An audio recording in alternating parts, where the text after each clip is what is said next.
प्राचीन काल की बात है। एक बार देवताओं और दैत्यों के बीच भयंकर संघर्ष चल रहा था। उसी समय भगवान शिवा के क्रोध से निकली अग्नि की एक प्रचंड चिंगारी समुद्र में जा गिरी। उस दिव्य अग्नि से एक शक्तिशाली बालक का जन्म हुआ। समुद्र देव ने उस बालक का पालन पोषण किया और उसका नाम रखा जालंधर। समय के साथ जालंधर एक अत्यंत बलशाली असुर बन गया। उसकी शक्ति इतनी महान थी कि देवता भी उससे भयभीत रहने लगे। जालंधर की शक्ति का रहस्य उसकी पत्नी वृंदा थी। वृंदा एक अत्यंत पवित्र, पतिव्रता और भगवान विष्णु की महान भक्त थी। उसके पतिव्रत धर्म की शक्ति के कारण जालंधर को युद्ध में कोई भी पराजित नहीं कर सकता था। देवताओं ने अनेक बार जालंधर को हराने का प्रयास किया, लेकिन वे असफल रहे।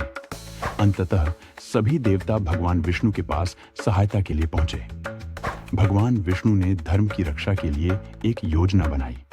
उन्होंने जालंधर का रूप धारण किया और वृंदा के सामने प्रकट हुए। वृंदा ने उन्हें अपना पति समझ लिया।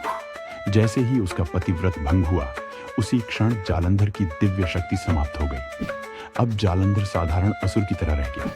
उसी समय भगवान शिव ने उससे भीषण युद्ध किया।